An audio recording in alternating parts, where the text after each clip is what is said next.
Charles Thompson snatched the badge right off Rachel's chest, grabbed it so hard the clip tore through her scrub pocket and left a small rip in the fabric. He slammed it onto his desk like a gavel. "You're finished," he said, his voice low and vicious, leaning forward until his face was inches from hers. 22 years means nothing when you humiliate my department heads. Nothing. He jabbed his finger at the door. "Security is already waiting. Walk out on your own, or I have you physically removed." Rachel didn't flinch, but her hands, hidden behind her back, were trembling. She had no idea a Navy helicopter was already cutting through the clouds above that very roof. Before we go any further, subscribe to our channel, follow Rachel's story all the way to the end, and drop a comment telling us what city you're watching from. I want to see exactly how far this story travels. Now, let's go back to where it all began. The morning had started the way most of Rachel Adams's mornings did, with her arriving at Mercy General 40 minutes before her shift officially began. She didn't have to. Nobody asked her to. But that was Rachel. She'd park her old blue Civic in the far corner of the lot, the one with the broken light that maintenance had been promising to fix for 3 years. And she'd walk through those sliding glass doors with her tote bag on one shoulder and her thermos of black coffee in her hand. And she'd check on her patients before the day nurses even had their scrubs on. 22 years. That's how long she had worked at Mercy General Hospital in Clarkstown, Virginia. She had started there at 29 years old, fresh from her nursing certification and full of the kind of idealism that only survives the first few years of hospital work before the paperwork and the politics beat it out of you. But somehow Rachel had kept hers. Somehow, after 2 decades of overnight shifts in understaffed wards, and patients who grabbed her hand in the dark and said, "Don't leave me, please," she had held on to something that most people in her profession slowly, quietly let go of. She still believed her job mattered. Every single day she believed it. That belief was about to cost her everything. It started the night before, when Rachel had been doing her evening rounds on the 4th floor, the cardiac step-down unit. She had passed the room of a man named Edwin Carpenter, 71 years old, admitted 3 days earlier for an irregular heart rhythm.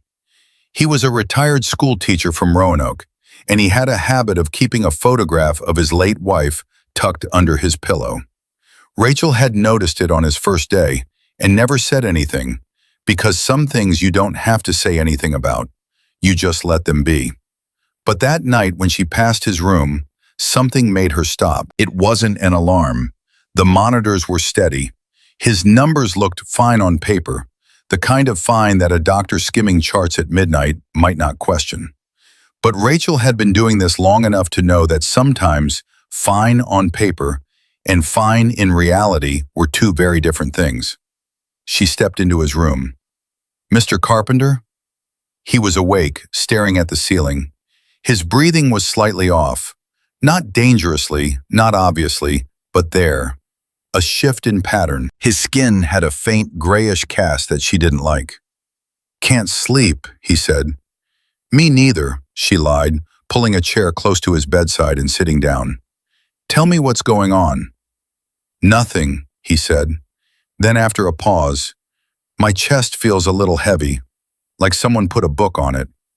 Rachel's stomach dropped. She checked his vitals herself. His blood pressure was slightly elevated.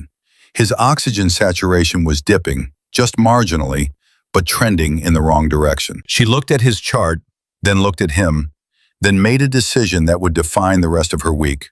She called Dr. Leonard Park, the cardiologist on call. He did not appreciate the call. "His numbers are within acceptable range," Park said, his voice thick with the irritation of a man pulled from sleep. "He's on the right medications. I reviewed him this afternoon."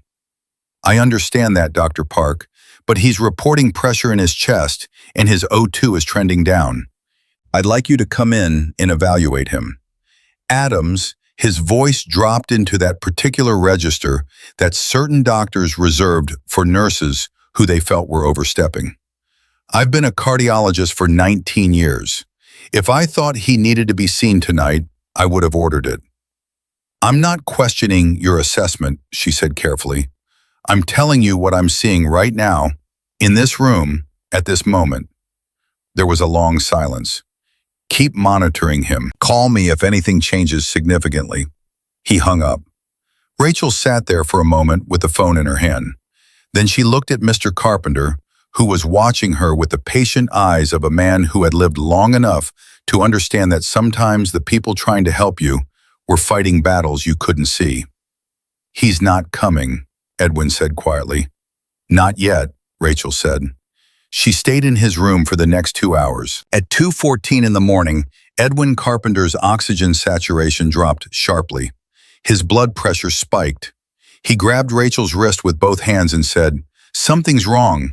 Something is very wrong." Rachel hit the call button, called a rapid response, and simultaneously paged Dr. Park again. The team arrived in under 3 minutes. The attending physician took one look at Edwin and ordered an immediate EKG. The results came back 11 minutes later. Edwin Carpenter was having a heart attack.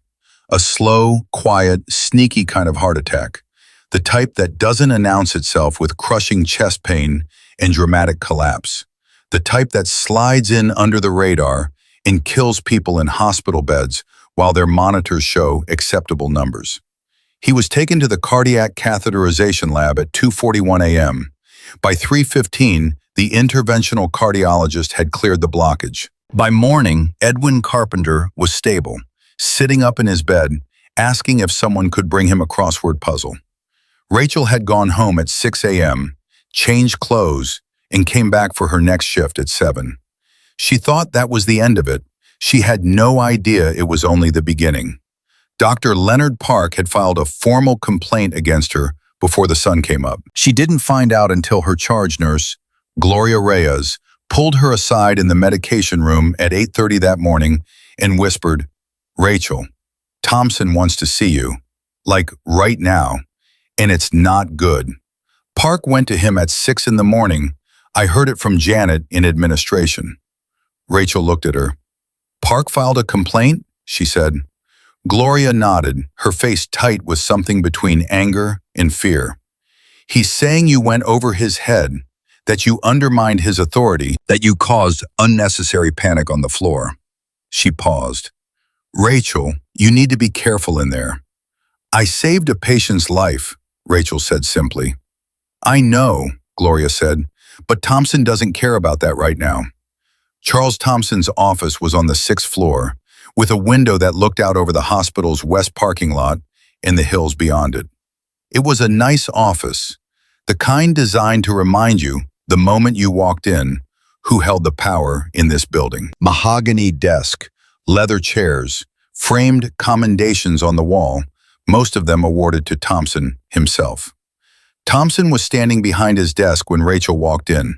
He was a tall man, 60 years old, with a kind of practiced authority that came from decades of managing up and managing out. He had not become the director of one of Virginia's largest regional hospitals by being careless with his alliances. And Dr. Leonard Park, as the head of the cardiology department, was one of his most important ones. He didn't ask her to sit down. "Dr. Park filed a formal complaint against you this morning," he said. Rachel stood straight. "I'm aware.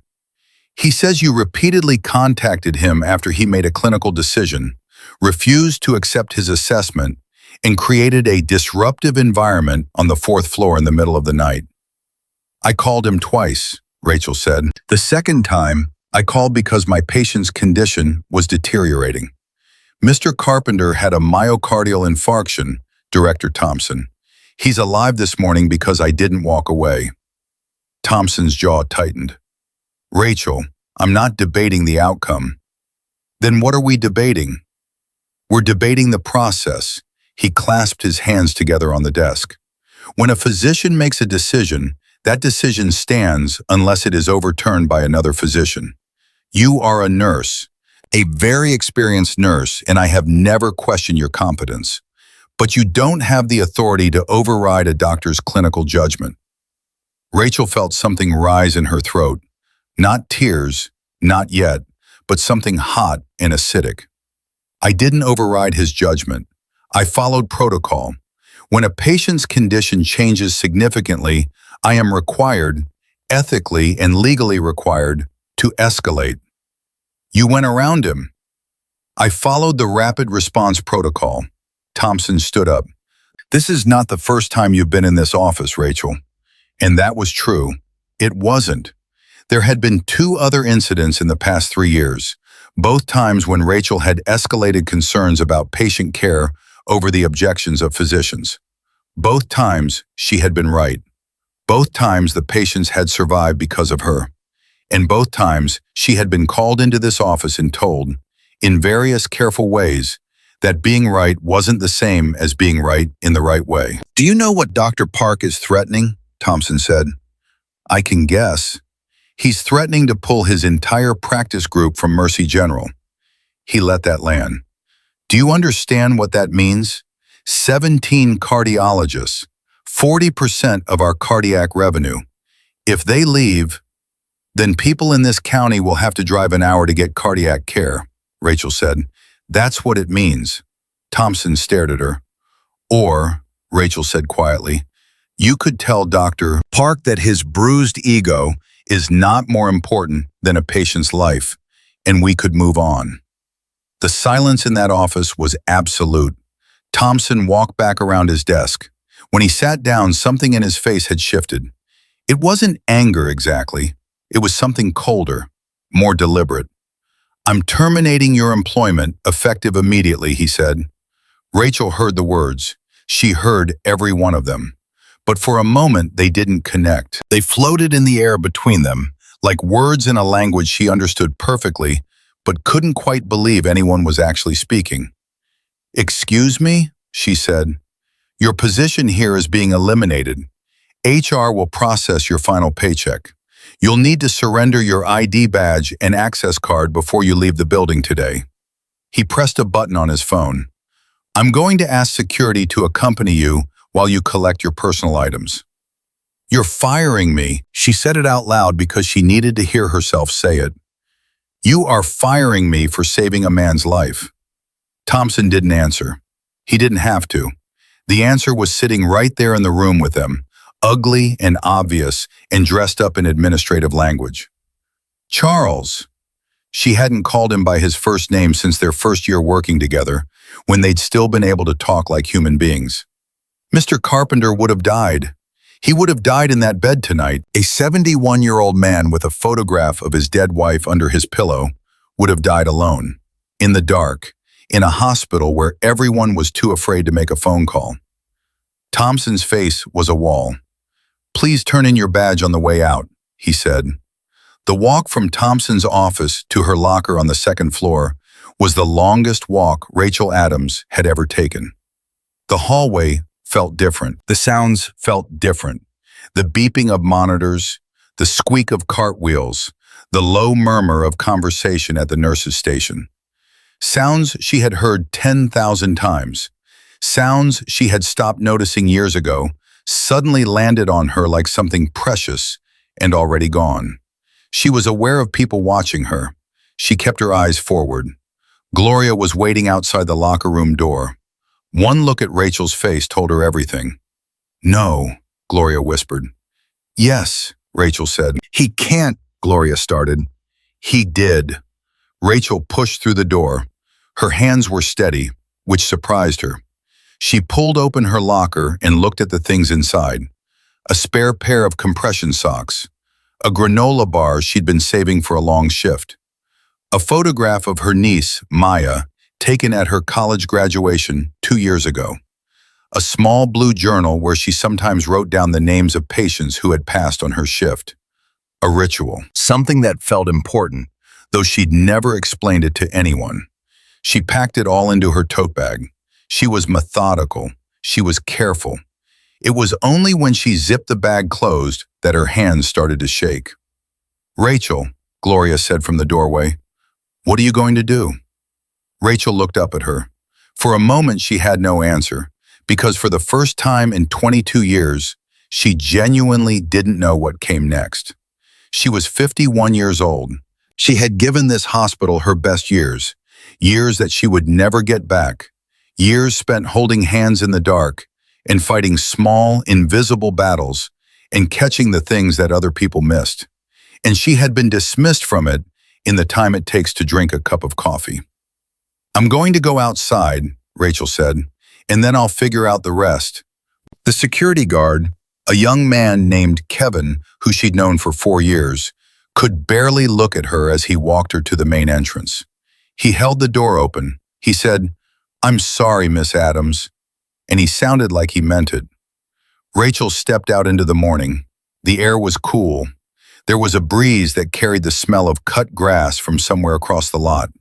The sky was a pale, washed-out blue, the kind of blue that late October brings to Virginia, thin and cold and honest. She stood on the sidewalk outside Mercy General Hospital with her tote bag on her shoulder and her thermos of coffee in her hand, and she thought, now what? She had no answer. She thought about Mr. Carpenter. She thought about whether anyone had told him yet. She thought about whether Dr. Park had gone up to his room this morning and smiled and said something smooth and polished, the way smooth, polished men do, as if nothing had happened. As if a 71-year-old man hadn't almost died last night because someone's pride mattered more than his life. She thought about calling her sister.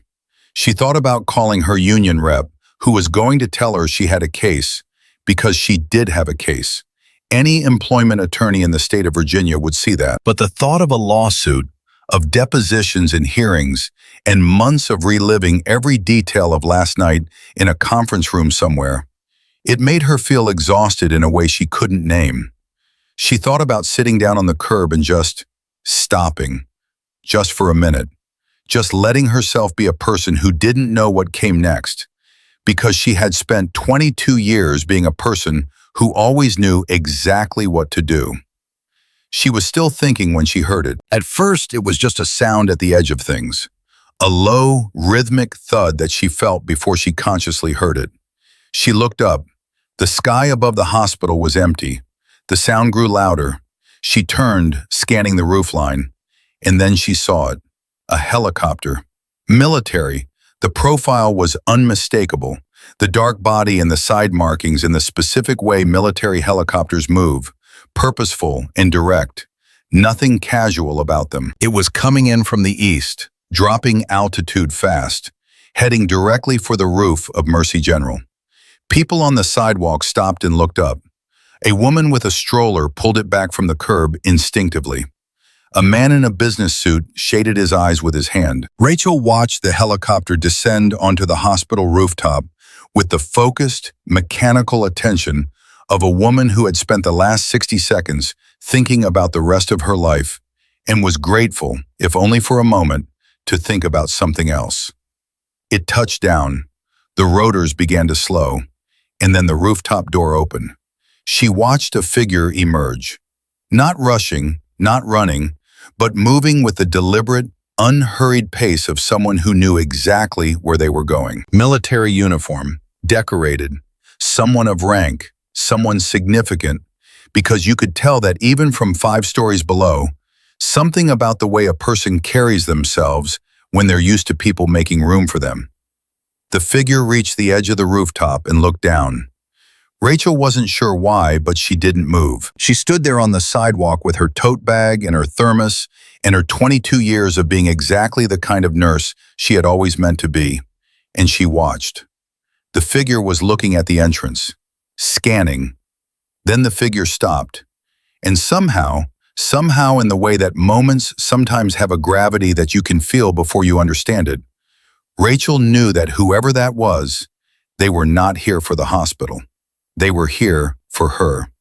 She didn't move. She couldn't. And then a voice called down, not shouted, but clear, cutting through the sound of the slowing rotors and the traffic on the street and the murmur of the gathering crowd. "Rachel Adams!" Her name. Her own name, in a voice she knew. A voice she had not heard in almost 4 years. Her grip tightened on the handle of her tote bag. Her heart was doing something that she, as a cardiac nurse of 22 years, could only describe as irregular, because the man on that rooftop was Admiral Michael Harris. And the last time she had seen him, she had been keeping him alive on a table in this very building, her hands steady and her voice calm, while everyone around her was anything but. And now he was here, in uniform, on a Navy helicopter, on the roof of the hospital that had fired her 11 minutes ago. She looked up at him. He looked down at her. And then he said, in a voice that carried with the kind of authority that comes from commanding people in the worst moments of their lives, "Don't move. I'm coming down." Rachel Adams stood very still. She had no idea what was about to happen next. But for the first time since she had walked out of Charles Thompson's office, she felt something stir in her chest that was not grief and not humiliation, and not the hollow, echoing feeling of a life suddenly unmoored. It felt impossibly like purpose, and it was just beginning. He moved fast for a man his age. Rachel watched Admiral Michael Harris come through the hospital's main entrance less than 90 seconds after he'd called her name from the rooftop. He was still in full dress uniform, deep navy, gold insignia catching the pale October light, and the people in the lobby parted for him the way people part for someone who doesn't slow down for anything. Two younger officers followed close behind him, both with a kind of straight-backed, controlled intensity that made ordinary people instinctively step aside. Rachel hadn't moved from the sidewalk. She was still holding her tote bag, still holding her thermos. Her feet had simply refused to carry her anywhere. Harris pushed through the glass doors and came straight to her. He was 63 now. She remembered that from his file 4 years ago. He'd had surgery then, an emergency procedure, unexpected complications, a situation that had escalated faster than anyone in that operating room had anticipated. She had been the charge nurse on duty. She had made 3 decisions in the span of 20 minutes that the attending surgeon later told her, privately and quietly, had been the difference between Harris walking out of that hospital and not walking out at all. Harris had sent her a letter afterward, a handwritten one, on Navy letterhead, with his personal signature at the bottom. She had kept it. It was in a shoebox in her closet, alongside her nursing certification and Maya's first school photograph. He stopped in front of her. "Rachel Adams," he said again, but differently this time. Not a shout across a rooftop, something quieter, something that sounded almost like relief. "Admiral Harris," she said. He looked at her, really looked at her, and his eyes dropped for just a moment to the torn pocket on her scrubs, to the tote bag on her shoulder, to the fact that she was standing outside the hospital at 9:15 in the morning on a Tuesday when she should have been inside, working. "Were you just let go?" he said. She almost laughed. "About 12 minutes ago." Something moved across his face. Not surprise, something more complicated than that. "Then I'm either the worst timing in the world," he said, "or the best." "I haven't decided yet," Rachel said honestly. He almost smiled. Then he turned to the officer on his left, a young lieutenant with sharp eyes and a tablet tucked under his arm. "Give us a minute, Carver."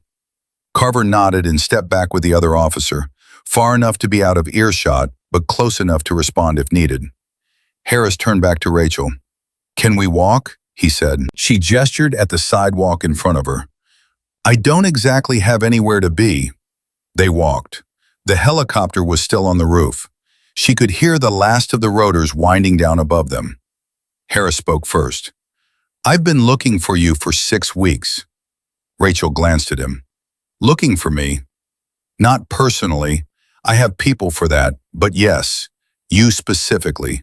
Your name came up in a briefing in August. A Navy medical specialist panel was reviewing field nursing assessments for a classified mission, and your record came up 3 times in the recommendations, independently. 3 different doctors who'd worked with you at different points in your career all said the same thing." He paused. "That you were the best clinical decision maker they had ever seen under pressure." Rachel was quiet for a moment. "Who were the doctors?" she asked. "I can't tell you that yet," Harris said, "but you'll recognize the names when the time comes." She stopped walking. "Admiral, what is this?" He stopped too. He looked at her with the direct, unadorned honesty of a military man who had learned, over a long career, that honesty delivered quickly was always better than honesty delivered slowly. "There is a Navy medical vessel currently operating in international waters," he said. "USS Callaway. She's been running a joint humanitarian and intelligence operation in a region I can't name yet without your clearance. 4 weeks ago, 2 members of her senior medical team were evacuated with a contagious illness. Not life-threatening, but serious enough to pull them from active duty. The mission is ongoing. It cannot be paused." He held her gaze. "We need a chief medical officer for the remaining duration. Approximately 6 to 8 weeks. Someone with your specific profile, trauma-capable, adaptive, experience with cardiac and critical care, and someone who can lead a team under pressure without requiring perfect conditions." Rachel stared at him. "I'm a nurse," she said. "You're not just a nurse," Harris said, and there was no softness in his voice when he said it. Not condescension, not flattery, just the flat, factual tone of someone stating something they believe completely. "You have 4 advanced certifications. You ran Mercy General's rapid response team for 9 years. You co-authored a field triage protocol that is currently being used in 3 military medical facilities. I have read your file, Miss Adams. All of it." Rachel's mouth was dry. 6 weeks, she said, maybe 8. "Where?" "I can brief you fully once you've agreed in principle and signed a temporary clearance agreement." He reached into his jacket and produced a folded document, single page, clean, official looking. "This isn't a permanent position. It's an emergency appointment under a specific military medical assistance authorization. You'd be compensated at the equivalent rank of lieutenant commander. You'd have full authority over the medical team aboard the Callaway." He extended the document. "And Rachel, you'd be doing something that actually matters, something no one can fire you for." She looked at the document in his hand. She did not take it. Not yet. "Admiral," she said, and her voice was careful, measured. "Why are you here personally? You're a 3-star admiral. You didn't fly a Navy helicopter to Clarkstown, Virginia, to hand a freshly fired nurse a piece of paper. That's not how the Navy works." Harris looked at her for a long moment. Then he said, "Because the mission she's on right now involves something I can't delegate to a recruiter. And because I owe you a debt that I've been trying to find the right way to repay for 4 years. He paused. "And because Carver called this morning and told me you were about to walk out of this hospital for the last time, and I made the call to get here before you drove away, and I lost you." Rachel looked back at the hospital entrance. Through the glass doors, she could see the lobby, the front desk, the elevator bank, the small newsstand near the waiting area. Normal, ordinary, a place she had walked into 5,000 times and would, as of 12 minutes ago, never walk into as an employee again. "He really tore it off," she said almost to herself. "I'm sorry." She touched the torn pocket on her scrubs. "Thompson. He grabbed my badge off my chest. I've been standing out here thinking about that, about the fact that I gave 22 years to that building, and the last thing it did to me was tear a hole in my uniform." Harris said nothing. He just waited. That was something she hadn't expected from him, the patience. She had remembered him as decisive, commanding. She hadn't remembered that he also knew how to be still. She took the document from his hand. She read it. She read every line, which took longer than Harris probably expected, but he didn't rush her. It was what he had described, a temporary appointment, a narrow, specific authorization, dates and compensation in terms of service, and a confidentiality obligation. It was real. It was official. It had 3 government seals across the bottom and a signature line waiting for her name. "I need to ask you something," she said. "Go ahead. The people on that ship, the medical team that's already there, what are they working with right now?" "A licensed physician's assistant, 2 nurses, one with emergency medicine experience, one without, and a Navy corpsman with trauma training. He watched her. They are competent. They are doing their best. But the person they lost when the 2 doctors were evacuated was their clinical anchor, their decision maker. And in the last 3 weeks, they have encountered 3 situations aboard that vessel that required a level of judgment that outpaced their current leadership capacity. What happened in those 3 situations? Harris's jaw tightened. 1 patient was stabilized in time. 1 required emergency evacuation to a shore facility. 1, he stopped. 1 what? Rachel said. Harris looked at her steadily. 1 didn't make it. The words landed like something physical. Rachel felt the weight of them settle across her shoulders. She had been in this profession long enough to understand that sometimes people died despite everything you did. She had stood at enough bedsides to know that death was not always a failure. Sometimes it was simply inevitable, a fact that no amount of skill or equipment or will could change. But she also knew, with the precise clinical certainty of someone who had spent 22 years catching the things that other people missed, that sometimes it wasn't inevitable. Sometimes it was preventable. And the difference between those 2 things was exactly the kind of judgment that came from experience and expertise, and the particular kind of courage it took to make a call when the pressure was highest. She thought about Mr. Carpenter, about the photograph of his wife under the pillow, about the way he'd grabbed her wrist in the dark and said, "Something's wrong." She took the pen from Harris's jacket pocket without asking. She signed her name at the bottom of the document. Harris released a slow breath. Just 1. Then he straightened. "We leave in 20 minutes, he said. "The helicopter will take us to Naval Air Station Oceana. From there, a transport to the Callaway." "I don't have a bag," Rachel said. "We'll provide everything you need." "I need to call my sister," she said. "You'll have time on the transport." She handed the document back to him. He folded it carefully and returned it to his jacket. Then he nodded to Carver, who was already moving toward the entrance to arrange whatever needed arranging. Rachel looked up at the hospital one more time. She thought about what she wanted to feel in this moment. She thought she should feel something clean and clear. Righteous, maybe, or resolved. The fired nurse who got the last word. The person who walked out of one door and straight into another. But that wasn't what she felt. What she felt was the specific, sharp grief of loving something that didn't love you back the same way. She had loved this hospital. Not the building, not the administration, not the politics and the budget meetings and the departmental power struggles. She had loved the work. The actual work. The late nights and the rapid responses, and the patients who grabbed her hand, and the ones who didn't make it, and the ones who did. She had loved every complicated, exhausting, beautiful piece of it, and it had let her go without blinking. She turned away. They walked back toward the entrance.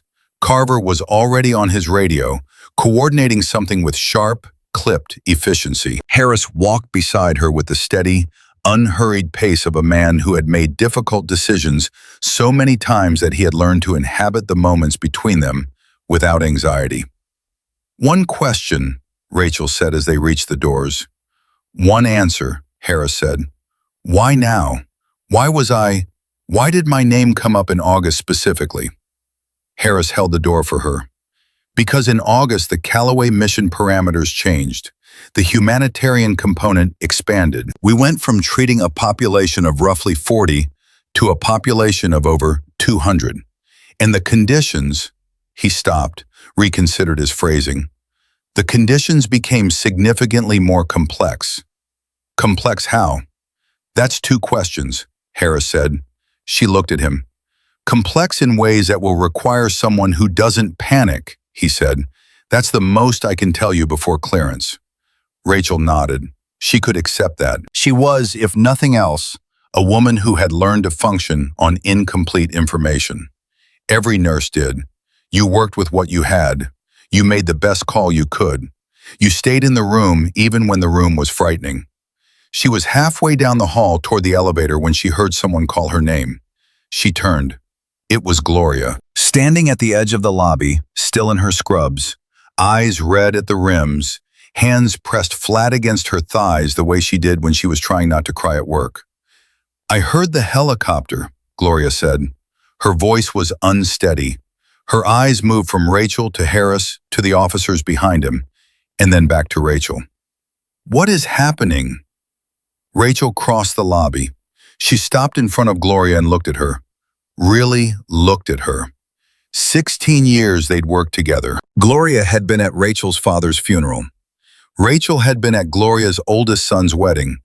They had shared 100 night shifts and 1,000 cups of bad coffee, and the particular intimacy of people who have faced difficult things side by side. "I'm leaving," Rachel said. "Leaving where?" Gloria's voice cracked. "I can't tell you all of it yet," Rachel said. "But I'm okay. I promise you, I'm okay." Gloria grabbed her hand with both of hers.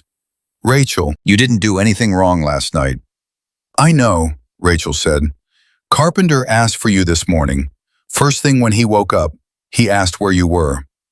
Gloria's eyes were bright with tears she was refusing to let fall. "I didn't know what to tell him." Rachel felt something tighten in her chest.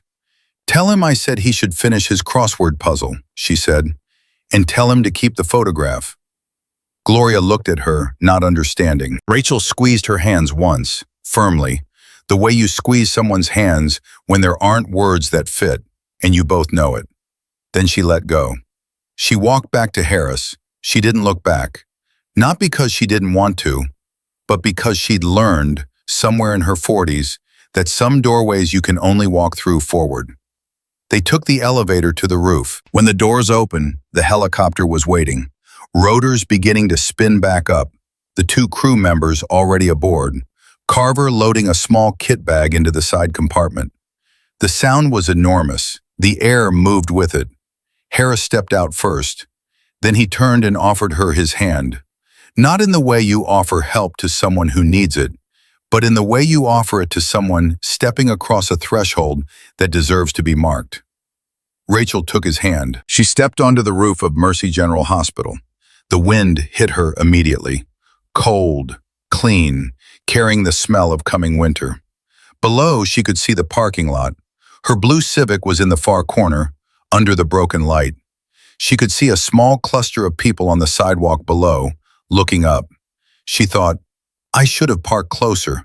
I always told myself I'd move to a better spot, but I never did." The thought was so mundane and so exactly herself that it broke something loose inside her.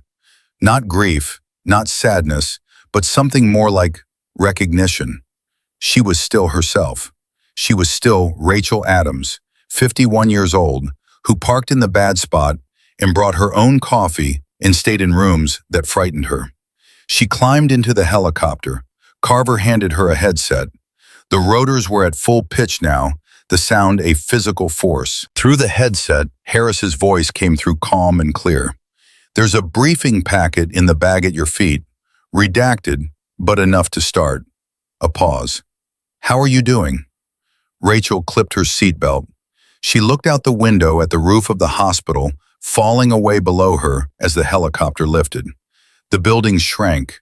The parking lot shrank. The town of Clarkstown, Virginia, spread out below her, familiar and strange, already beginning to look different from above, the way all things do when you start to leave them. "Ask me in 20 minutes, she said.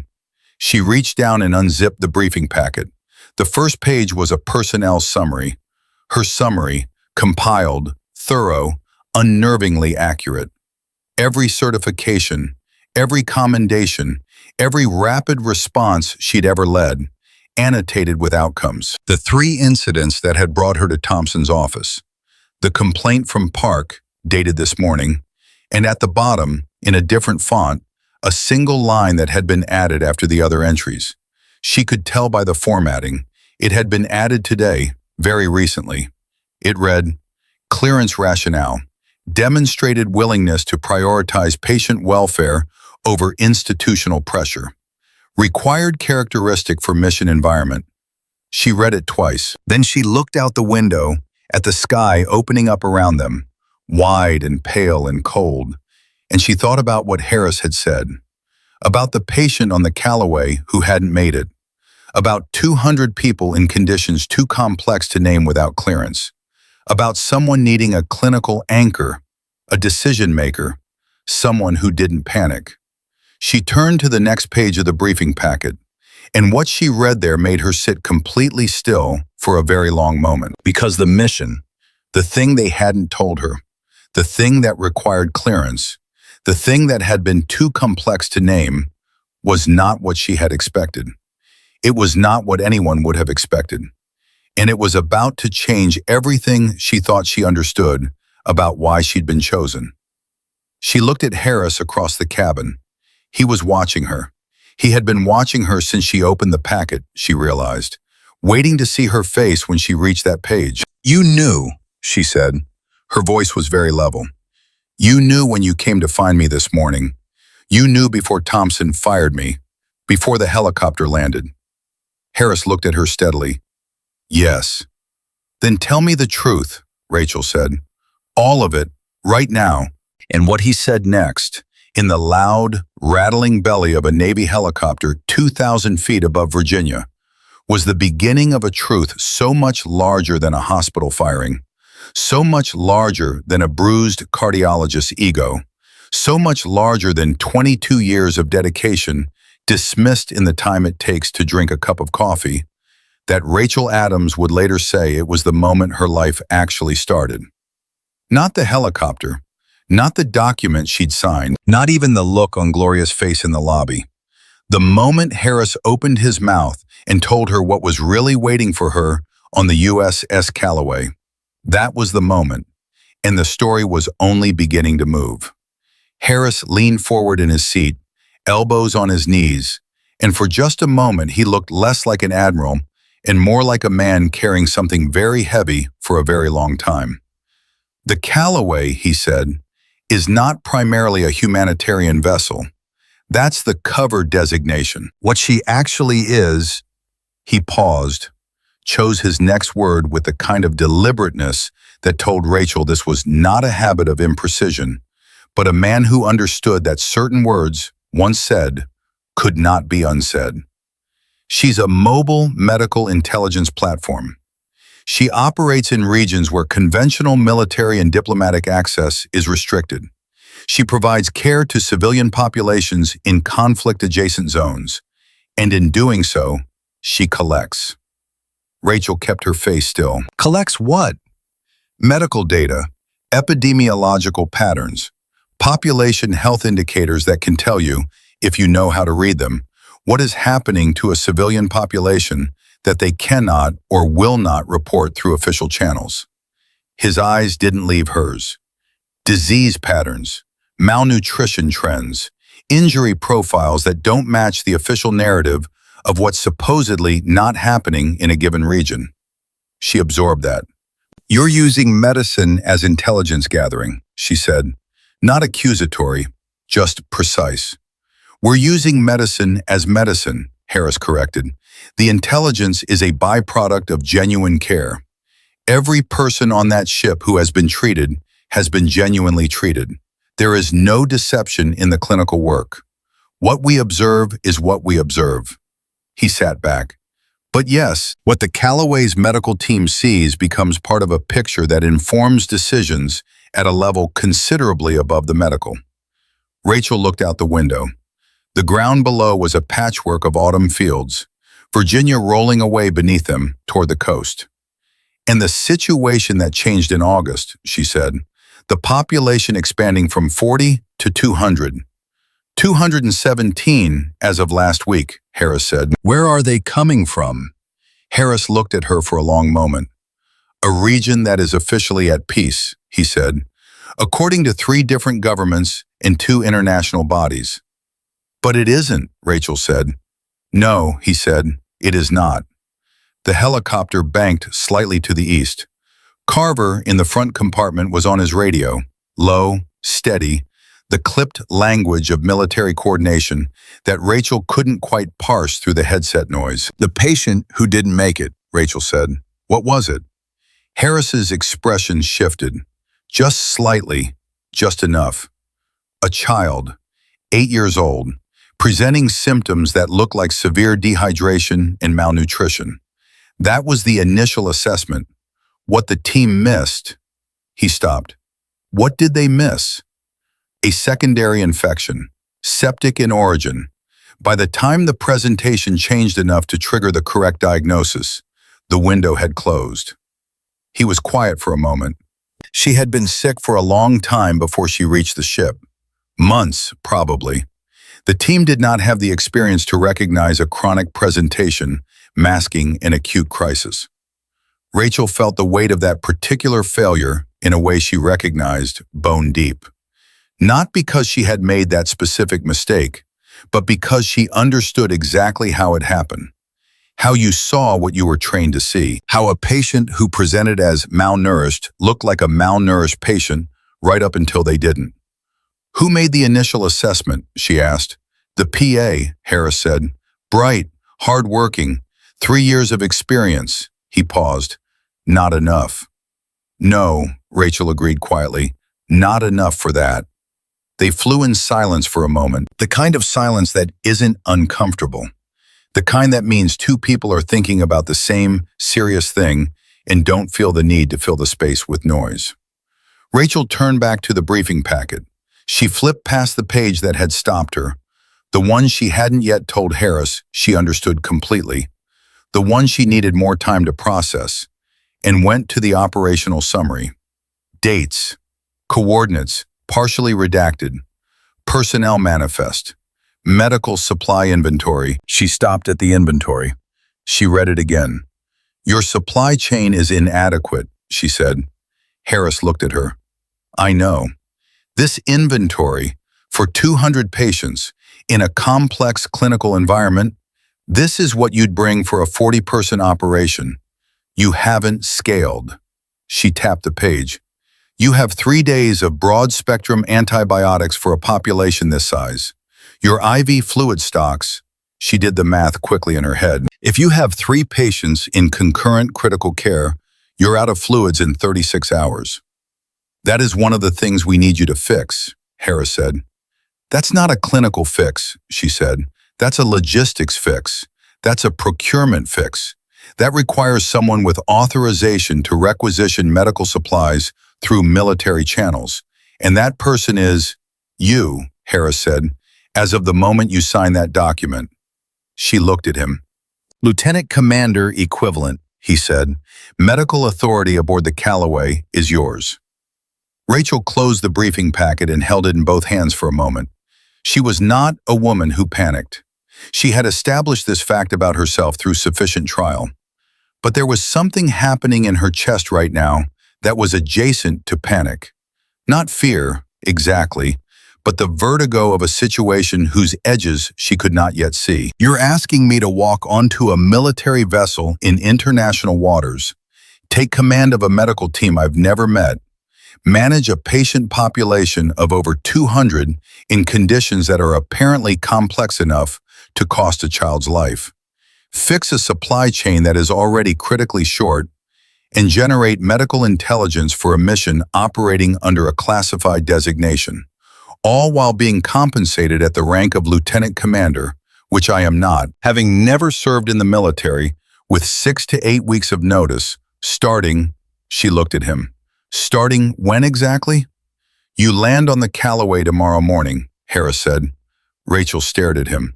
Tomorrow morning, she repeated. We're losing time, he said, simply, without apology. She opened the briefing packet again. She turned to the page, the one that had stopped her. She looked at it again, reading the specific section that had made her go still, and then she looked up at Harris with an entirely new question in her eyes. One that was no longer about logistics or timelines or supply chains. Harris, she said, who is patient 7 on this manifest? Harris's face changed. Not dramatically, not in the way that revealed panic or deception. It changed the way the face of a very controlled person changes when they've been asked the question they knew was coming and had been deciding, for some time, exactly how to answer it. That file is restricted above your current clearance level, he said. I'm on a military helicopter with your signature on my appointment papers, she said evenly. Upgrade my clearance. He looked at her for a long moment. Then he reached into his jacket again, opposite pocket this time, and produced a second document, smaller. No seals, just a single paragraph of dense text and 2 signature lines at the bottom. His was already signed. He held it out. She took it. She read it. It was a non-disclosure addendum, extremely specific, extremely binding, carrying penalties she did not particularly want to think about too carefully. She signed it. Harris took it back, folded it, and returned it to his pocket. Then he said, Patient 7 is a civilian physician, 44 years old. He boarded the Callaway 3 weeks ago as a patient, presenting with respiratory illness, initially assessed as pneumonia. He has since stabilized, but he has not left. Rachel waited. He was working in the region before he came to us, Harris continued, independently, not affiliated with any government or recognized NGO. He was documenting what was happening to the civilian population in that area, systematically. Medical documentation, witness testimony, epidemiological data. He had been doing it for 14 months. She was very still. He's a witness, she said. He's more than a witness, Harris said. What he has documented constitutes, according to 3 separate legal assessments from international law specialists, sufficient evidence to trigger formal investigation of war crimes committed against the civilian population in that region. The helicopter shuddered slightly, passing through a pocket of turbulence. Rachel didn't move. And he's on your ship, she said. He is on our ship, Harris said, and he is the reason that the mission parameters changed in August. Because when he came aboard, and we understood what he was carrying, not just the documentation, but the knowledge in his head, 14 months of direct observation, we made the decision to bring the civilian population he was working with to us, rather than return him to a situation where he and they were, he paused, exposed. Who knows he's there? Rachel asked. Harris's expression gave her the answer before he spoke it. Enough people, he said, more than we'd like. Rachel looked out the window again. They were over water now, the Chesapeake, she thought, from the shape of it below. The morning light had shifted while they flew, the pale October sun climbing higher, and the water below caught it in fragments, bright and cold. She thought, this morning I was a nurse in Virginia.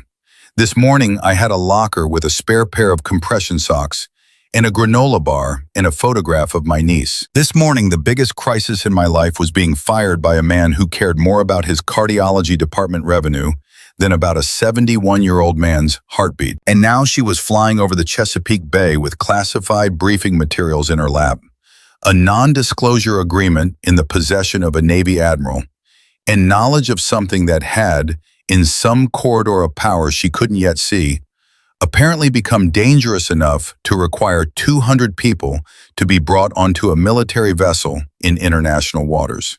She was not naive.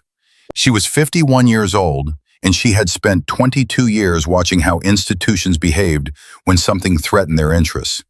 She knew what it looked like when people in power wanted a problem to stay quiet. The people who know he's there, she said carefully, are any of them in a position to interfere with the Callaway? Harris looked at her with what she could only describe as respect. That, he said, is exactly the right question. And the answer? The answer is why I needed someone on that ship with the specific combination of clinical authority and personal integrity to handle whatever happens without falling apart. He held her gaze. The answer is yes, possibly, and we don't know from which direction. The bottom dropped out of something in Rachel's stomach. She breathed through it. What exactly is my role with regard to patient 7? She said. Clinically, you treat him as you would any patient, Harris said. Beyond that, your role is to maintain the stability of the entire medical environment aboard the Callaway, regardless of external pressure. Whatever comes, whatever anyone tells you, your medical authority is absolute. No one, Not the ship's captain, not my office, not anyone claiming authority above mine, can override a clinical decision you make for a patient under your care. He paused. That is not an accident. That protection exists for a reason. Rachel thought about what it meant to build a legal firewall around a physician, around a witness, around 14 months of documentation in a region that was officially at peace. She thought about Charles Thompson and his mahogany desk and his allegiances with the right department heads. She thought about how differently power worked on different scales. I need to make a call, she said. Your sister? Harris asked. Yes. He nodded to Carver, who handed back a secured phone. Military grade, she noted, not her personal cell. It would record. She understood that. She took it anyway. Her sister Dana answered on the second ring. Ray? Dana's voice was immediate, alert. She always answered Rachel's calls that way, a habit from years of being the person Rachel called when things were difficult. It's 9:30 on a Tuesday. Why are you calling me at... I have to go somewhere, Rachel said. For 6 to 8 weeks. Silence. Go where? I can't tell you that yet. I'm going to be okay. I want you to know that I made this choice, and I'm sure about it. Rachel, what happened? Are you... I was fired this morning. Dana's sharp intake of breath was audible, even through the military-grade headset. He fired you, Dana said, flat, furious. After last night, after you literally saved that man's... Dana, Rachel kept her voice steady. I need you to listen. I'm going to be unreachable for parts of this. I'll contact you when I can. I need you to look after my apartment. The plant on the windowsill needs water twice a week. The blue one. Rachel, you're scaring me. I know, I'm sorry. She paused and let the next words carry everything she meant them to carry. I'm doing something that matters. That's all. That's enough for right now. A long pause. The blue plant, Dana finally said, her voice thick. Twice a week. Thank you, Rachel said. She handed the phone back to Carver without looking at him. Harris was watching her. You didn't tell her anything, he said. She didn't need to carry it, Rachel said. She needs to water the plant. Harris was quiet for a moment. Then, almost imperceptibly, he nodded. The nod of a man who understood the specific discipline of protecting the people you loved from the weight of what you knew. They landed at NAS Oceana at 10:47 in the morning. The transition from helicopter to transport was faster than she expected. No waiting, no processing lines, just a seamless handoff from one aircraft to another. Carver managing every detail with the quiet efficiency of someone who had done this precise sequence of actions many times. The transport was a military cargo plane modified for personnel. Not comfortable, but functional. Rachel found a seat and strapped in. She had 6 hours in the air to think. She read the briefing packet 3 more times. She memorized the personnel manifest. Every name, every credential, every gap. She made mental notes about the supply inventory and what she would need to requisition within the first 24 hours of boarding. She thought about the patient load, about the likely presentations in a population experiencing long-term stress, food insecurity, and displacement. And she ran through protocols in her head the way a musician runs through scales. Not because she needed to practice, but because the practice itself was steadying. She thought about the child, 8 years old, sepsis missed under malnutrition presentation. She would not miss it.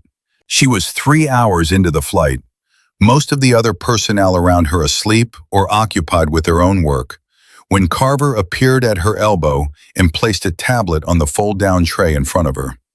From the Admiral, he said, he wants you to review the Callaway's last 30 days of medical logs. He says, and I'm quoting, that you'll notice something. Rachel looked up at him.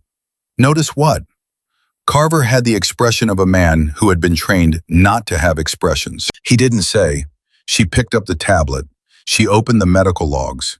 They were organized by date, each entry the kind of terse, functional, clinical notation that she recognized from years of reading chart entries written by people under pressure and short on time. She read methodically the way she always read, not just the words, but the patterns, the frequencies, the things that appeared more than once, the things that should appear and didn't. 20 minutes in, she stopped. She went back. She read the same entry again. Then she scrolled forward, looking for the pattern she'd just seen, and found it repeated.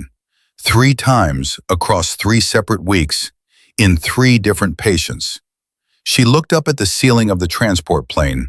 Her heart was doing something very specific and very controlled that she recognized as the physiological response to discovering something you wish you hadn't discovered. Because the pattern she was looking at in these logs was not random. It was not a coincidence. It was not the kind of thing that happened by accident in a clinical environment, even a stressed and understaffed one. Someone on that ship had made a deliberate clinical decision, or rather, a deliberate non-decision, that had resulted in 3 patients receiving insufficient treatment for a condition that should have been caught. Not incompetence, not oversight, deliberate. She closed the tablet. She held it in both hands and she breathed, slowly and carefully, the way she had learned to breathe in moments when the right response to information was not an immediate action, but a measured one. She thought about what Harris had said, about external pressure coming from an unknown direction, about her medical authority being constructed as an absolute protection, about patient 7 and 14 months of documentation, and 3 governments and 2 international bodies maintaining that a region was officially at peace. She thought about a child, 8 years old, and she thought the interference didn't come from outside the ship. It was already there. She stood up. She moved down the aisle to where Harris was seated, eyes closed, apparently asleep. She sat in the empty seat beside him. His eyes opened. He had not been asleep. "You found it," he said. 3 patients, Rachel said. Her voice was very low. "Undertreated. The pattern is, Harris, this was not accidental. Someone on your medical team has been deliberately—" "I know," he said. She stopped. "You know," she said. "I know," he said again. "Then why—" She stopped, reorganized. "You sent me those logs on purpose. You wanted me to find it before I got there." "I needed you to find it yourself," he said. "Not because I told you, because you needed to trust your own eyes before you trust mine." Rachel looked at him. She thought about 22 years of trusting her own eyes over everyone else's opinion of what she was seeing. She thought about Leonard Park's voice on the phone saying his numbers are within acceptable range. She thought about Edwin Carpenter's hand on her wrist in the dark. "Who is it?" she asked. "That," Harris said, "is what you're going to help me find out." She looked at the tablet in her hands. The logs. The pattern hiding in plain sight within 30 days of careful, terse, functional-looking clinical entries. "When we land," she said, "when I board the Callaway, the team doesn't know I'm coming?" "They know a replacement clinical lead is coming," Harris said. "They don't know who. They don't know your background. They don't know that you've seen these logs." "Good," Rachel said. She stood. She moved back to her seat. She sat down, strapped in, and picked up the tablet again. She started from the beginning. She read every single entry, every word. She was looking for a ghost, someone who knew exactly how to hide inside the language of clinical documentation, how to make a deliberate omission look like a reasonable judgment call, how to be invisible in plain sight. She knew this particular skill set better than most people would expect because she had spent 22 years watching doctors do exactly this. Not maliciously, most of the time, but the mechanism was the same. The distance between omission and lie was thinner than most people like to believe. She found it again, a 4th instance, and then a 5th, which she had missed on the first pass because it was dressed differently. Different patient, different presentation, same underlying pattern of care withheld at a precise, calculated moment. She started writing. A legal pad from her briefing kit, a pen she'd found clipped to the tablet's case.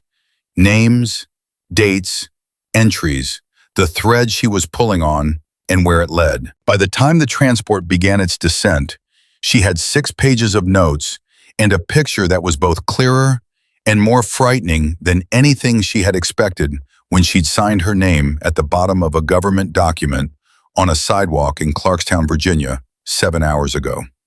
She thought about Gloria saying, "You didn't do anything wrong." She thought about Thompson's desk, the badge, the torn pocket. She thought, if this is what I was fired for refusing to look away, then they fired exactly the wrong person. Outside the small porthole window beside her seat, the ocean appeared below, vast and gray-green and indifferent to everything, the way oceans are. Somewhere out there, the USS Callaway was waiting, and on it, a medical team that didn't know she was coming, a patient with 14 months of evidence, a ghost hidden inside clinical language, making choices that cost lives, and 217 people who needed someone to stay in the room. Rachel capped her pen. She folded her notes and put them in her tote bag, next to the blue journal with the names of the dead, next to the photograph of Maya at her graduation, next to everything she had packed in 30 seconds in a locker room in Virginia and hadn't let go of since. She was ready. She had no idea what was waiting for her. She was ready anyway. The USS Callaway was smaller than she'd imagined, not in a disappointing way, in the way that things built for serious purpose tend to be compact, stripped of excess, every square foot earning its existence. Rachel felt the ship through her feet before she saw it fully, the low, constant vibration of engines running deep below the waterline, a rhythm she felt in her molars and her knees, steady as a pulse. They transferred from the transport to a Navy vessel by tender, a 30-minute ride across choppy, gray water that Rachel spent sitting straight-backed with her tote bag on her lap, watching the Callaway grow larger against the horizon. Carver was beside her. Harris was in communication with someone on a sat phone, his voice too low to hear over the engine and the water. She was thinking about the logs, about the 5th instance she had found, about the ghost.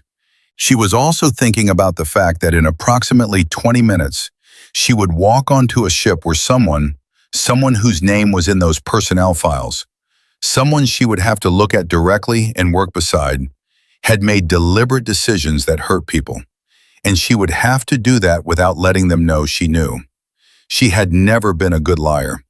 She had built her entire career on the opposite talent, but she was a very good reader of rooms, and she understood, with the practical clarity of a woman who had spent decades in high-stakes clinical environments, that what she needed right now was not deception, but discipline. She didn't have to lie, she just had to wait. Watch. Let the pattern reveal itself the rest of the way. She could do that. She had done it her whole life. They boarded at 1400 hours, ship time. The officer who met them at the gangway was a Callaway's captain, a compact woman in her mid-50s named Reyes. Not Gloria Reyes, though the name gave Rachel a momentary jolt. Captain Diana Reyes, with short gray-streaked hair and the kind of handshake that conveyed exactly as much warmth as she intended, and not 1 degree more. "Miss Adams," Reyes said, "welcome aboard." "Thank you, Captain." Reyes's eyes moved briefly to Harris, then back. "I've arranged for you to be briefed by the current medical team lead before you take over formally. His name is Patel, Vikram Patel, physician's assistant. He'll walk you through current patient census and active cases." "I've already reviewed the last 30 days of medical logs," Rachel said. Something moved in Reyes's expression. Quick, controlled, hard to name. "Good," Reyes said. "Then you're ahead of where I expected." They moved inside. The medical bay occupied a converted section of the lower deck. Larger than a standard ship's medical station, smaller than any hospital Rachel had worked in, equipped with the kind of adaptive ingenuity she'd seen in field medicine training videos, but never experienced herself. Supply crates stacked and labeled, IV poles improvised from equipment she didn't immediately recognize. 6 beds in the main treatment area, 2 curtained sections for isolation or privacy, and a small glass-walled room at the far end that served as the clinical office. She was aware, immediately, that the room was watching her. There were 4 people. Patel, she recognized him from the personnel photo, 30-something, dark eyes, the specific exhaustion of someone who had been running on adrenaline and determination for weeks past their capacity. 2 nurses, Sergeant First Class Dana Kowalski, 38, emergency medicine background, and Petty Officer Second Class Jerome White, 26, less than 2 years of nursing experience. And the corpsman, a young man named Torres who looked approximately 19 years old and had the watchful eyes of someone who was absorbing everything and saying very little. They were standing when she entered. Not at attention, they were medical, not infantry, but with the particular alert stillness of people who understood that something significant was happening. "Vikram Patel," said the PA, stepping forward and extending his hand. His grip was firm, his eyes were direct. "I'm glad you're here. I really am. I just want to say that first." The sincerity in his voice was so immediate and unguarded that Rachel felt something in her chest adjust. She hadn't expected that. She had expected defensiveness, the territorial instinct of someone whose authority was about to be superseded. Instead, she got something that sounded exactly like relief. "Rachel Adams," she said, "tell me about your most critical patient right now." No preamble, no orientation speech. She watched Patel respond to the directness. Something in his posture settled, like a man who'd been waiting for someone to speak that language. "Bay 3, he said. "Adult male, 52, presenting initially as respiratory. Stabilized, but his inflammatory markers have been climbing for the last 4 days, and we can't get a clean read on why. He's not getting worse fast, but he's not improving." "What's his name?" Patel hesitated. The smallest beat. "We have him listed as patient 14. "That's not his name," Rachel said. "No," Patel agreed. "It isn't." "What does he want to be called?" Another beat. And then something happened that she hadn't expected. Patel almost smiled. Just briefly, just at the corners. The smile of someone who asked that exact question themselves and got an answer they liked. "He says to call him Thomas," Patel said. "Then let's go see Thomas," Rachel said. She felt the team's collective shift as she moved through the bay. Not resentment, she was attuned enough to read the difference. It was more like recalibration, the specific readjustment of people who had been operating without enough gravity and had just felt it restored. Thomas was sitting up in bed when she walked in, which was already a data point. Sitting up was effort. He was doing it deliberately. He had the particular alertness of a man who was managing pain and doing it with considerable practice. And beneath the pallor and the weight loss, she could see someone who had spent a long time taking care of a lot of people who were not himself. "I'm Rachel Adams," she said. "I'm the new clinical lead." He looked at her with eyes that were sharper than his chart had suggested. "What happened to the other doctors?" "They got sick," she said simply. "Are they all right?" She looked at him. She had not expected that question to be the first one. She stored it. "They're recovering," she said. "Can you tell me about your chest?" He did. He was precise, articulate, medically literate in a way that told her immediately he had significant clinical knowledge, even if not formal training. He described his symptoms the way a physician would.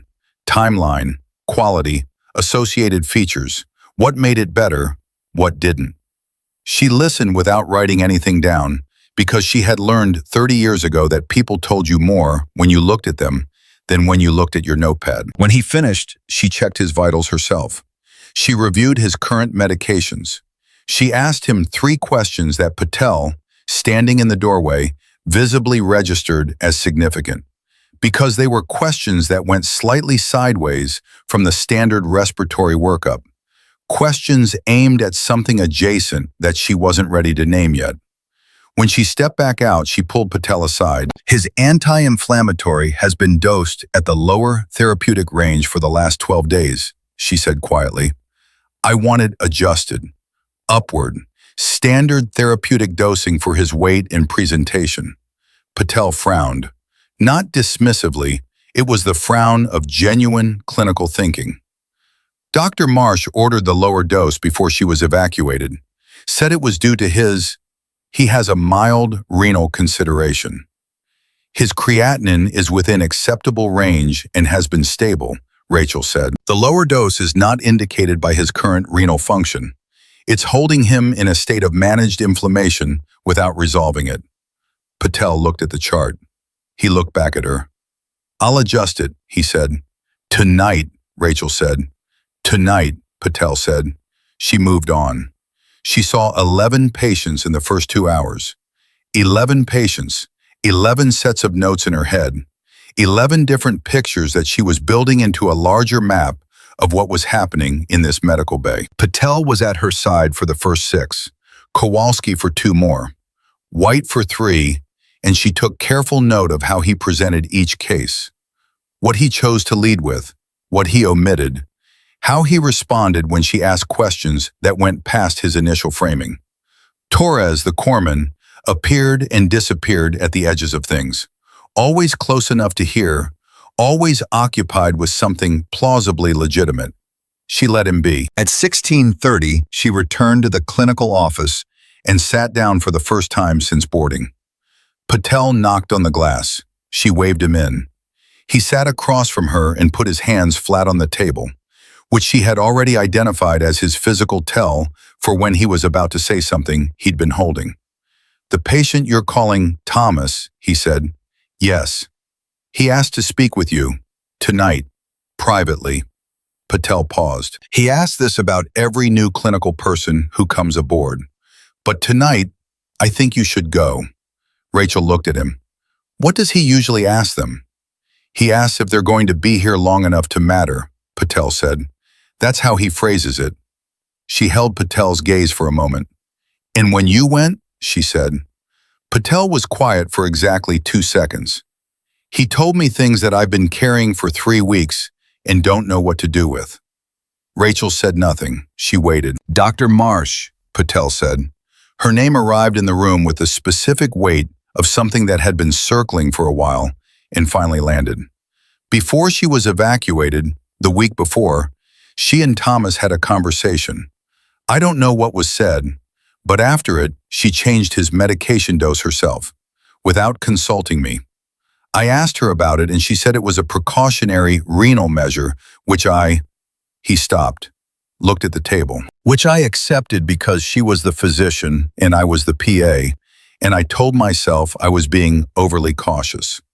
Rachel said, but you weren't. Patel's jaw tightened. No, I wasn't. She let the silence sit for a moment. Vikram, she said, I need you to think carefully before you answer this. In the last 30 days, not just with Thomas, but with any patient, have there been other moments where you questioned a clinical decision but deferred because of the authority hierarchy? He looked at her. She watched him make a decision. She could see it happen, the precise internal moment where someone decides that honesty is less frightening than the alternative.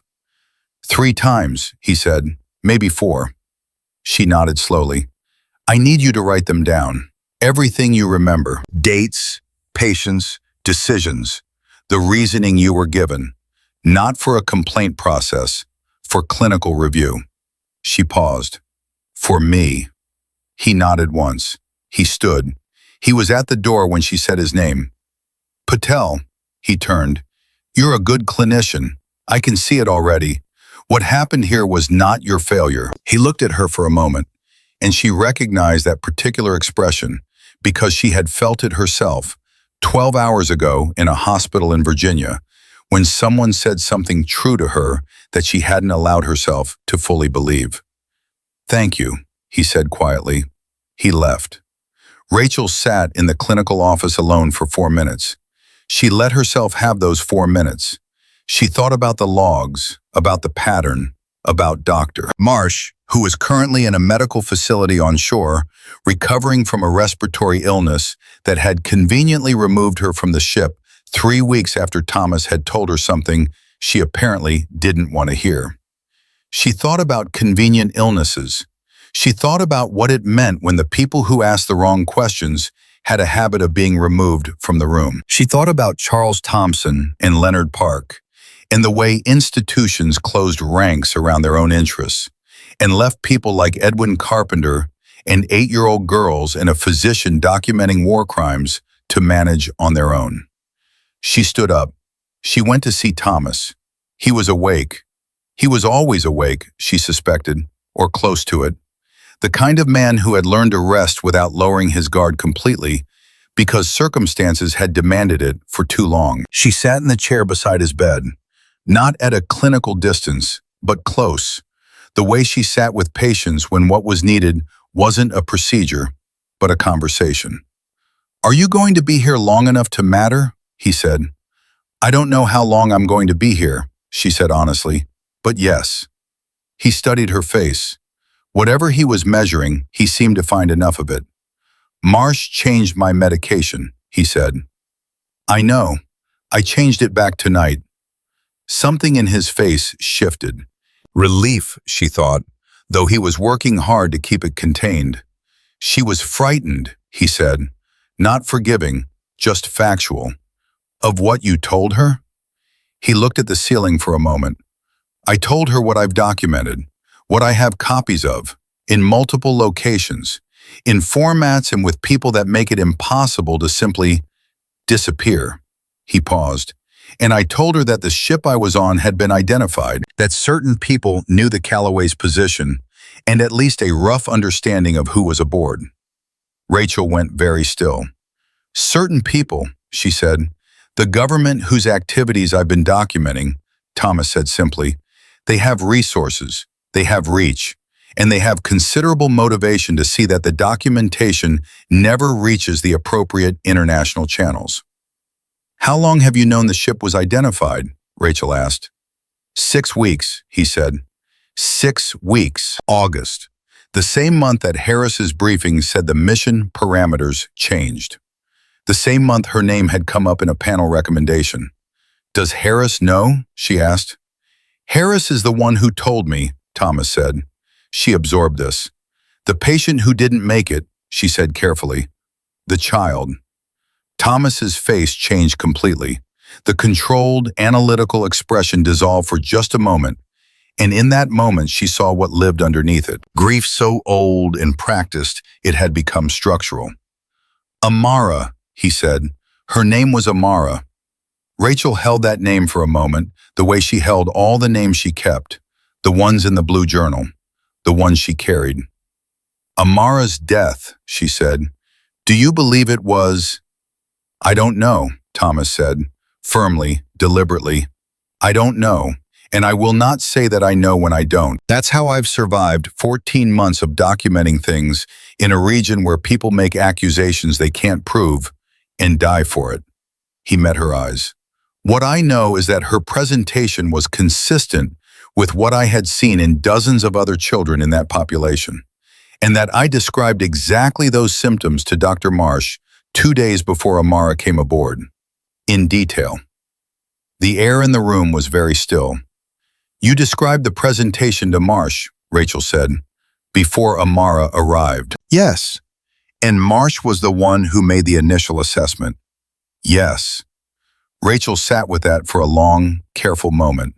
She was not going to let herself run to conclusions. She was going to stay exactly where she was, with what she could see, with what she could document. "Thomas," she said, "I need to ask you something that has nothing to do with your medical care. You can choose not to answer." "Ask," he said. "The documentation you mentioned, copies in multiple locations, is any of it on this ship?" He looked at her steadily. "Why do you want to know?" "Because if it is," she said, "and if what you're telling me about the ship's position being identified is accurate, then its security is not simply a legal concern, it's a clinical one, because it affects the safety of every person on this vessel." He was quiet for a long moment. Then he said, "There is a copy, digital, encrypted." She was walking back through the main bay when her pager, ship issued, clipped to her waistband during boarding, went off. She checked it. Bay 2. Patel's handwriting in the message field, brief and sharp. She moved. Patel was at the bedside of a woman in her early 40s. Patient 9 on the manifest, Fatima, whom Rachel had assessed briefly 2 hours earlier as stable, recovering from a severe respiratory infection, progressing well. She was not progressing well. Her breathing was labored. Her pulse was elevated. Her oxygen saturation, when Rachel checked it, had dropped 8 points in less than 90 minutes. "When did this start?" Rachel said. "Torres noticed 20 minutes ago," Patel said. "Called me. I paged you immediately." She ran her hands across Fatima's abdomen. The woman winced sharply at the upper right quadrant. Rachel's jaw tightened. "She's not respiratory," Rachel said. "Not primarily. This is hepatic involvement." She turned to Patel. "What does her chart show for LFTs?" "Last drawn 6 days ago," Patel said. 6 days. She kept her voice level. "We need current labs, and I need the isolation room cleared. Now." Kowalski was already moving. Rachel stayed with Fatima, her hand on the woman's wrist, feeling the pulse. Rapid, thready, the specific quality of a cardiovascular system beginning to compensate for something the rest of the body was trying to hide. "Fatima," she said, in a voice she had calibrated over 2 decades to be both urgent and calm. "I'm with you. Can you hear me?" Fatima opened her eyes. Her eyes were frightened. "Yes," she whispered. "Good, you're going to be okay. I need you to keep breathing slowly. Can you do that for me?" The woman nodded. Rachel did not take her eyes off her face. Patel appeared at her shoulder. "Labs are being processed. What do you want to start?" "Fluids, broad spectrum coverage until we have labs.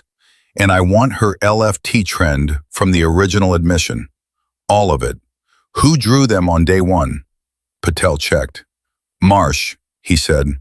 Of course it was Marsh. "Get them," Rachel said.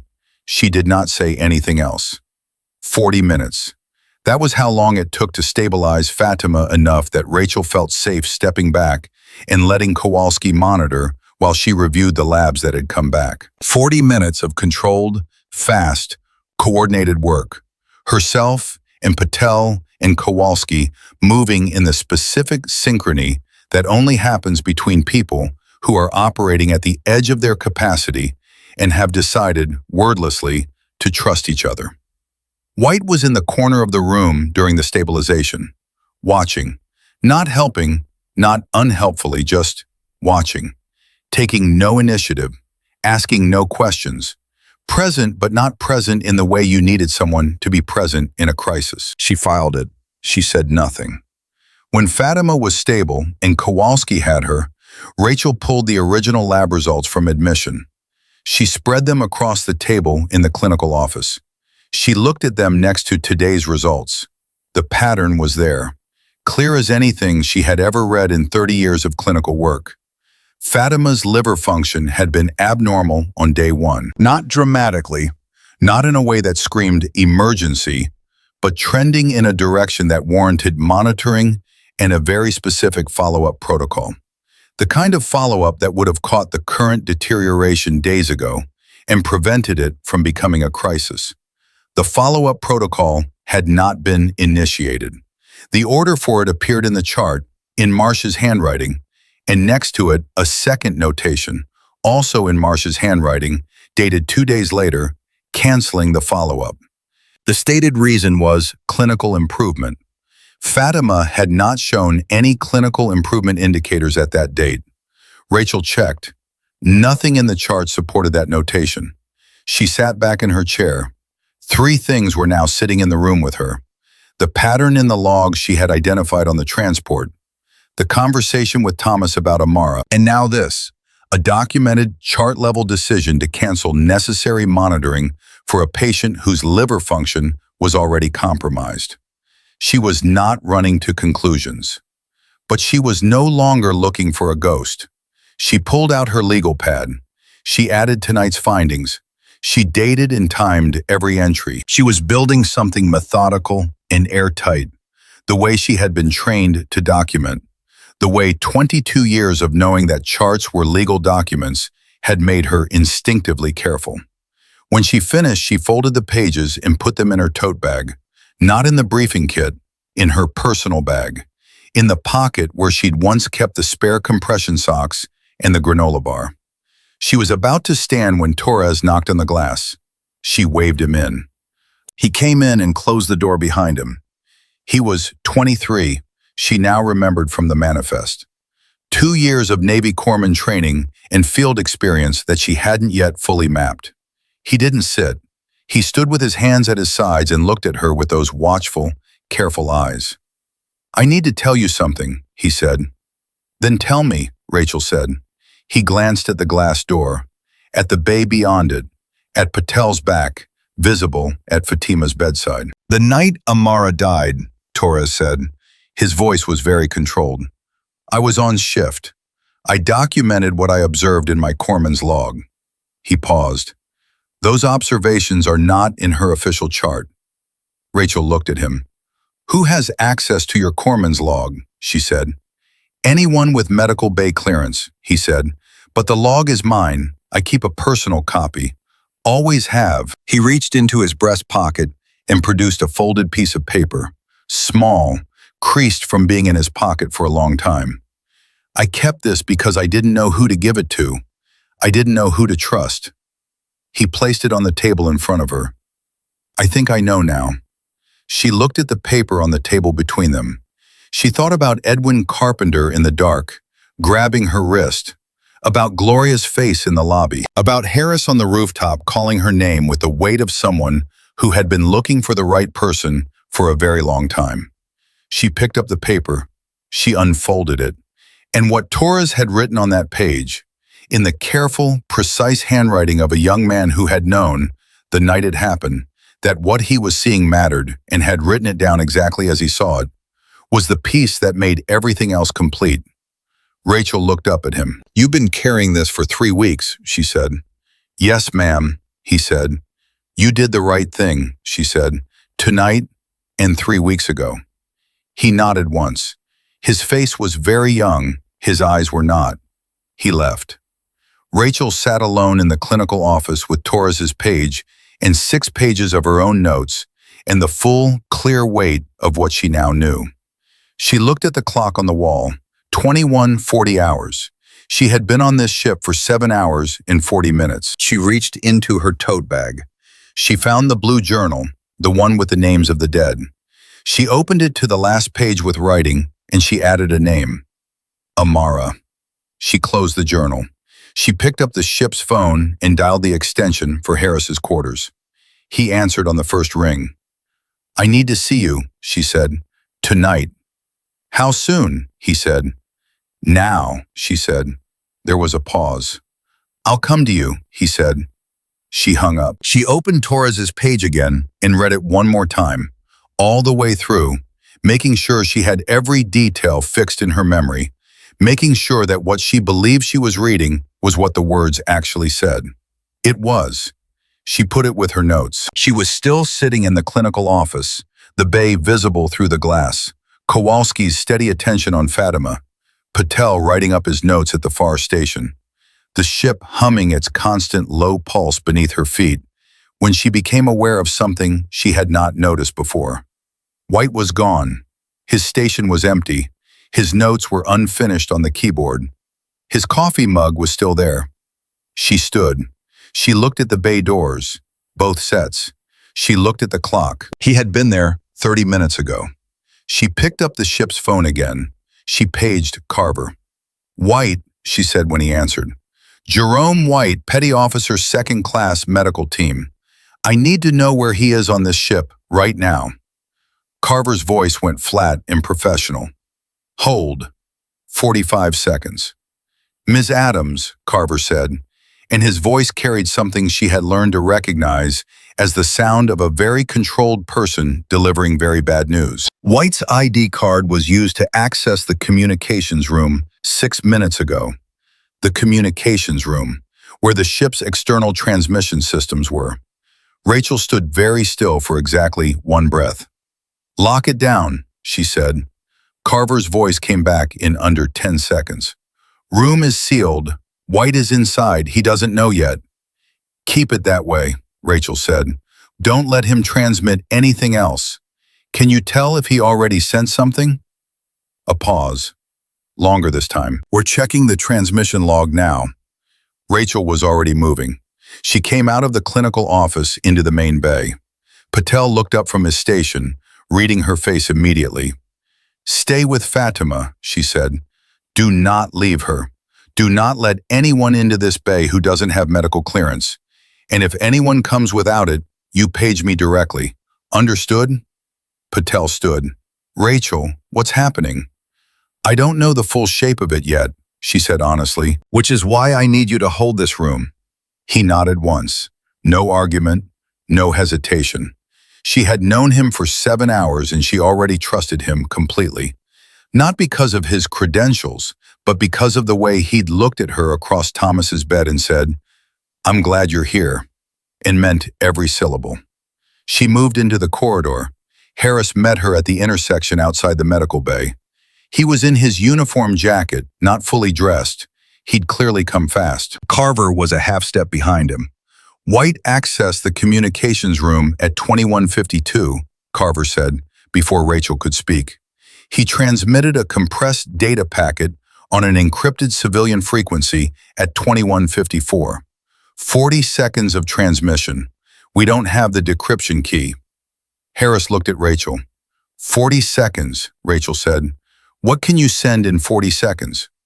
"Coordinates," Harris said, flat, immediate. "GPS coordinates and a status confirmation. That's what 40 seconds gets you on a compressed frequency."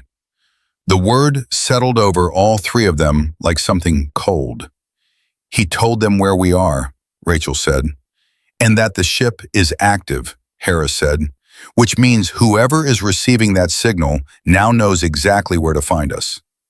Rachel thought about Thomas, about 14 months of documentation, about a child named Amara, about the specific, calculated way in which someone had been managing the medical bay on this ship to serve an agenda that had nothing to do with the 217 people in its care.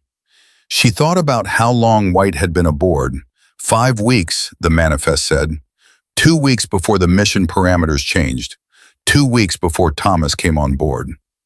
"He didn't get sick with Dr. Marsh," Rachel said. Harris looked at her. "The 2 doctors who were evacuated," she said. "They both got sick. White didn't. White stayed." She looked at Harris. "Because someone needed someone to stay." Harris's jaw was tight. "Marsh." "Marsh and White," Rachel said. "Marsh made the clinical decisions. White was the channel.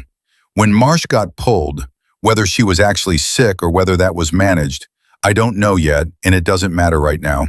White stayed behind because the job wasn't finished."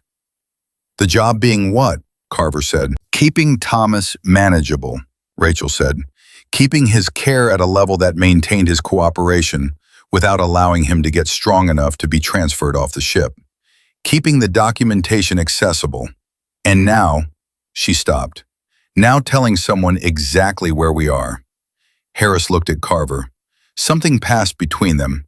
The specific nonverbal shorthand of 2 people who had worked in high-stakes environments long enough to communicate in compressed signals. "How long?" Harris said.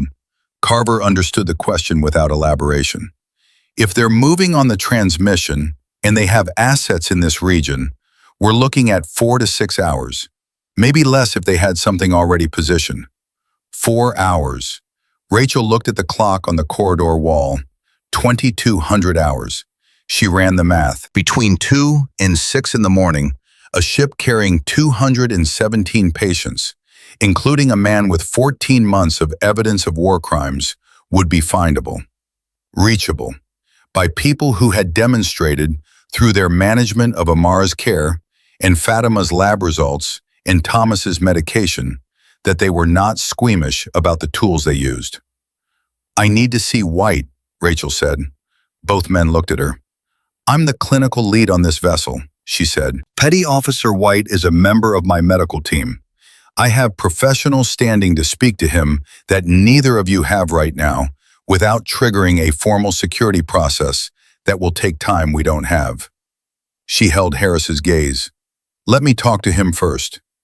Harris considered this for exactly 4 seconds. "Carver goes with you." "Carver stands outside the door," Rachel said. "I go in alone." Harris looked at her the way he had looked at her in the helicopter when she'd found the pattern in the logs, with that specific expression that was not quite surprise and not quite admiration, but something in the territory between them. "Don't take any risks," he said. "I spent 22 years in a hospital," Rachel said. "Every room was a risk."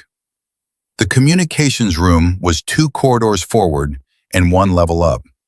Carver led her there in under 2 minutes, his pace quick and quiet. When they reached the door, she could see through the narrow, reinforced window that White was sitting at the transmission console, his back to the door, not moving, waiting. She understood that immediately. He was waiting to find out how much they knew. Carver unlocked the door. He positioned himself in the doorway. Rachel stepped inside. White turned around. He was 26 years old. She had assessed him clinically, professionally, in the hours since boarding, and she had measured the gap between his credentials and his performance and filed it carefully. But looking at him now, in this room, in the specific posture of a person who has done something irreversible and is now waiting for the world to reconfigure around that fact, she saw something she hadn't seen before. He was terrified. Not of her, not of Carver in the doorway, of something much further away and much more serious than either of them. She sat down in the chair across from him. She did not speak immediately. She let the silence do what silence does. Expand, fill, press against the person who has the most to fear from it. "Jerome," she said finally. He flinched at his name. She noticed. "I'm not security," she said. "I'm not here to arrest you. I'm your clinical supervisor, and I'm asking you a clinical question." She held his eyes. "Are you safe right now?" He stared at her. "I'm asking," she said steadily, "because you look like a person who is frightened. And as the person responsible for the health of everyone on this ship, including you, I need to know whether the fear you're feeling is a threat I need to address." White looked at her for a long moment. His hands were flat on the console behind him. His breathing was controlled but effortful. "They have my sister," he said. The words landed in the room without warning. Rachel kept her face still. She kept her breathing steady. She held exactly the same quality of attention she held at every bedside, the kind that said, "I am here, I am not leaving, and I am not going to react in a way that makes this harder for you." "Tell me," she said. He told her. It came out in pieces, not organized, not linear, the way things come out when someone has been holding them alone for too long. He had been approached 8 months ago. A contact he'd met through a mutual acquaintance who he thought, at the time, was a legitimate international aid coordination organization. They had offered him money, a significant amount, enough to matter for someone with his salary and his family situation. His sister was in graduate school. His parents were elderly. He was sending money home every month. Then the ask had come. And by then they had enough of a financial relationship established that when he tried to pull back, they showed him what they had. Documented payments, his signature, enough to end his Navy career and possibly his freedom, depending on how it was prosecuted. And then his sister had gone quiet. 3 weeks ago, her roommate said she'd left for a trip. She hadn't come back. "They told me they'd release her when Thomas's documentation was secured," White said. His voice was completely flat, the flatness of someone past the point of emotional display. "When the Callaway's position was confirmed and an extraction plan was in place." "An extraction plan for Thomas," Rachel said. "For what he's carrying," White said. "The copy on the ship." He looked at her. "They know it's here. They've known for 2 weeks." Rachel thought about Thomas saying, "I'll tell you where it is when I trust you enough." She thought about how long he had been making that calculation. She thought about a 26-year-old corpsman sitting alone with this for 3 weeks, watching a child die, making terrible choices in impossible conditions, and sending 40 seconds of data into the dark because someone had his sister. She stood up. "I'm going to help you," she said, "but I need you to tell me everything. Every contact, every instruction, every detail of what they told you about the extraction plan. Not because I'm prosecuting you, because the people on this ship need that information to be safe tonight." White looked at her with the eyes of someone being offered something they no longer believed they deserved. "My sister," he said. "I'm going to make sure Harris knows," Rachel said. "That is a separate chain from what happens here. That is something the Navy has the resources to act on tonight." She paused. "But I need you to help me protect the people in that medical bay first. Can you do that?" A long beat. "Yes," he said. She opened the door. "Carver, get the Admiral, now!" The next 40 minutes were the most concentrated 40 minutes Rachel Adams had ever spent in a room. Harris came. A Navy security officer came. White talked. Rachel sat beside him, not because protocol required it, but because he was her patient in every sense that mattered, and she had decided that the most useful thing she could do was make sure he stayed coherent and was treated as a human being in the process. What White told them changed the timeline. The extraction wasn't 4 to 6 hours away. It was 2. The signal he'd sent was a confirmation of a plan already in motion. A civilian vessel, flagged as a medical supply ship, currently positioned 40 nautical miles northeast. It was going to request emergency docking clearance under a humanitarian pretense in approximately 90 minutes. Captain Reyes, summoned by Harris at 22:30, absorbed this information with the contained intensity of a woman who had commanded vessels in difficult situations and knew exactly what controlled urgency looked like. "We moved the ship," Reyes said immediately. "We can't move fast enough to make a significant difference in 90 minutes, Harris said. "Then we deny the docking request," Reyes said. "They'll have a contingency," Rachel said. Both of them looked at her. She hadn't meant to say it aloud, but she was in the room and she was thinking faster than she was filtering. "Organizations like this don't send one signal and wait to see what happens," she said. White confirmed the extraction plan has been in development for 2 weeks. They have a primary approach and they have alternatives. Denying docking gets us, what, another hour? Maybe 2? While they move to a secondary option. She looked at Harris. "What you actually need is for them to believe the extraction is proceeding, that they're going to get what they came for." Harris looked at her. "You want to let them dock," he said. "I want them to think we're letting them dock," she said. "And I want that ship boarded the moment it enters territorial proximity." Reyes looked at Harris. "She's not wrong." Harris was already calculating. She could see it. The specific, focused stillness of a man running scenarios. "We have a response vessel on standby," Carver said quietly from the corner. 40 minutes out. "Get them moving," Harris said. Carver was already on his radio. Rachel left the communications room. She had done what she could do there. What she needed to do now was go back to the medical bay, because whatever happened in the next 2 hours on the surface of the water, she had patients who needed care that had nothing to do with any of it. She found Patel exactly where she'd left him, at Fatima's side, charting, alert. "How is she?" Rachel asked. "Stable, improving," Patel said. "The fluid adjustment is working." He looked at Rachel's face. "What happened?" She gave him the compressed version. Not everything, not yet, but enough. Patel listened without interrupting, which told her again everything she needed to know about him. When she finished, he said, "White." "Yes." "I noticed things," Patel said quietly. "I noticed and I told myself it wasn't my place." His jaw tightened. It is absolutely my place. Yes, Rachel said, it is. And going forward on every ship and in every bay you ever work in, it will be your place. Because you are good at this, and you have good instincts, and the only thing that was standing between your instincts and your actions was a hierarchy that told you to stay in your lane. She looked at him directly. Stay in your lane when it's appropriate. Go around it when a life requires it. He looked at her. That's what got you fired this morning, he said. She almost laughed. Yes, and then it got me here. She paused. Go figure. At 23:15, she went to Thomas. He was sitting up. He had heard enough. Sounds travel differently on ships than people expect, to know that something significant was happening. His expression when she came in was alert and waiting. It's tonight, he said, not a question. It's tonight, she confirmed. He nodded slowly. How much time? Enough, she said. Harris has people moving. The ship won't be able to dock.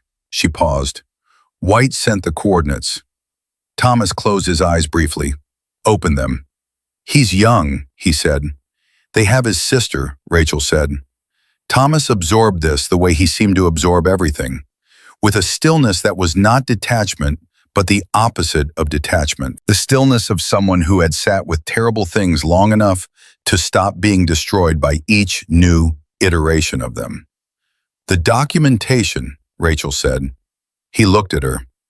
I trust you enough, he said. He told her where it was. She didn't write it down. She committed it to memory, the way she committed drug dosages and vital signs and the specific quality of a patient's breathing pattern. Her memory was excellent. She had trained it that way. There are 3 other copies, he said, outside this ship, in locations that would survive even if... He stopped. Even if the ship didn't, Rachel said. Yes, he met her eyes. It doesn't die with me. I made sure of that before I came aboard. Whatever happens tonight, the documentation exists. Rachel sat beside him in the chair she had sat in 2 hours earlier. Thomas, she said, what happens when it reaches the right people?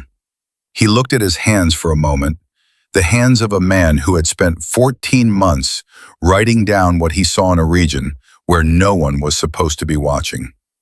Accountability, he said. Not immediately. These things are never immediate, but the evidence is solid. It is documented correctly. It follows international legal protocols, and there are 3 jurisdictions prepared to receive it. He paused. People will answer for what happened in that region. Not all of them, maybe not even most of them, but some. And the people who survived it will have their experience acknowledged by a body that has the authority to call it what it was. Rachel thought about Amara. She thought about the photograph of Edwin Carpenter's wife, tucked under a hospital pillow in Virginia. She thought about how much of her life had been spent in the space between what was happening and what people in authority were willing to acknowledge was happening, and how much of the work of her particular life had been the work of refusing to let that gap close on the side of denial. Her name was Amara, Rachel said quietly. Thomas looked at her. The child, she said. He nodded. I know, he said. I knew her. They sat together in the quiet for a moment. The ship hummed. The ocean moved around them, indifferent and enormous. At 23:40, Carver came to the medical bay. He didn't have to say anything. His expression said it. Rachel stood. Tell me. The response vessel intercepted the civilian ship at 23:22, he said. It was boarded under emergency authority. They found 4 individuals aboard with false credentials. The vessel was flagged as a pharmaceutical supply ship. It was carrying no pharmaceuticals. It was carrying communication equipment and 2 personnel described in their documentation as medical observers. He paused. There was nothing medical about them. Rachel exhaled. Slowly. It's done, she said. That part is done, Carver said carefully. There will be significant follow-on activity, diplomatic, legal, otherwise. This doesn't end tonight in any complete sense. He paused. But the ship is safe. You're safe, and Thomas and his documentation are safe." She nodded. She looked back toward Thomas's room. Through the glass wall of the clinical office, she could see Patel at his station, Kowalski checking on Fatima, Torres moving through the bay with a quiet, purposeful efficiency that she had been watching all evening and had come to read correctly. Not detachment, but the focus of a young man who had done something honest and scary and was determined to keep doing his job well on the other side of it. She went to find Harris. He was in the corridor outside the communications room, on the phone, speaking in the low, controlled voice of someone managing a situation that was simultaneously concluding and expanding. He saw her, finished the call, and looked at her in the specific way of someone who owed a debt they weren't sure how to begin paying. "She's safe," he said. It took Rachel a moment. "White's sister?" "Navy personnel located her 2 hours ago. She's been at a hotel in Lisbon for 3 weeks, held informally. They used her as leverage without physically harming her. She's being processed through the consulate now. White has been told." Rachel thought about 26 years old. She thought about impossible choices and the specific human wreckage they left behind. "He's going to need a good advocate," she said. "He's already got one," Harris said. "I made a call." She looked at him. "He cooperated fully," Harris said simply. "He told us everything in time for it to matter." "That counts." She nodded. They stood in the corridor for a moment, not speaking, not needing to. Two people on the far side of something significant, taking a breath before the long work of its aftermath began. "Rachel," Harris said. She looked at him. 6 to 8 weeks, he said. "That's what I told you." "I remember. I want you to know that was an honest estimate at the time." He paused. "The situation on this ship is going to require considerably more stability than a few weeks can provide. The mission is continuing. Thomas's transfer to a secure facility needs to be managed medically. The patient population needs sustained care. And the medical team needs..." He stopped. "They need you." Rachel looked at the ceiling for a moment. She thought about her blue Civic in the hospital parking lot. She thought about the broken light nobody ever fixed. She thought about a plant on a windowsill that her sister was watering twice a week. She thought about the names she had written in a blue journal 3 hours ago. "I'll need better supplies," she said. Harris almost smiled. "Done." "And Patel gets a formal commendation," she said. "In writing. He's been carrying this team on insufficient support for weeks, and he's never stopped doing it right." "Done," Harris said again. "And Torres," she said. "Whatever they do about his official role in this, he observed correctly, and he documented correctly, and he held on to it for 3 weeks without direction because it was the right thing to do. That matters. That needs to be reflected somewhere on his record." "Done," Harris said. "Is there more?" She thought for a moment. "No," she said. "That's enough for tonight." She turned and walked back toward the medical bay. Behind her, she heard Harris say quietly, "Thank you, Rachel." She didn't stop walking. "Don't thank me yet," she said. "I haven't fixed your supply chain." At 0100, the medical bay was quiet. Fatima was sleeping, real sleep, not the restless, compensating sleep of someone whose body was fighting something uncontrolled. Thomas was awake, as she expected, but calm. Patel was writing in his clinical notes with the specific thoroughness of someone who had decided that documentation was going to be his religion going forward, which Rachel respected completely. Torres was restocking a medication cart, methodically, correctly, without being asked. Rachel sat in the clinical office with her legal pad and her blue journal and the notes she had made across the longest day of her professional life. She organized everything. She dated everything. She made it clear and complete and precise, the way she had been making things clear and complete and precise since she was 29 years old and walking into a hospital in Virginia for the first time with her thermos and her idealism and her belief that the work mattered. It still mattered. It had always mattered. It would keep mattering long after this ship reached whatever harbor came next, long after Thomas's documentation reached the people who would act on it, long after Charles Thompson's budget meetings and Leonard Park's bruised ego faded into the specific irrelevance of things that had tried to stop something important and failed. At 01:20, she opened the blue journal to a fresh page. She wrote the date.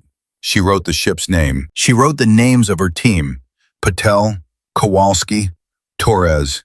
She wrote Fatima's name and Thomas's name as she knew it, and the names of the 11 other patients she had assessed today and was going to keep assessing until they no longer needed her. She wrote Amara's name again. She would write it every day she was on this ship. Not as grief, or not only as grief, but as the specific practice of refusing to let the people who had been treated as expendable remain unnamed. Then she capped the pen and closed the journal. Through the glass, the medical bay hummed and breathed around her. Her team, her patients, her work. Rachel Adams had been fired at 9 in the morning for refusing to look away. By midnight, she had looked at everything there was to see, and she had not looked away from a single piece of it. That was who she was. That was who she had always been. And no director's desk, no torn badge, no bruised ego in a mahogany office could change the fundamental fact of a woman who stayed in the room. She turned off the desk lamp. She put on her jacket. She walked out into the bay and began her rounds.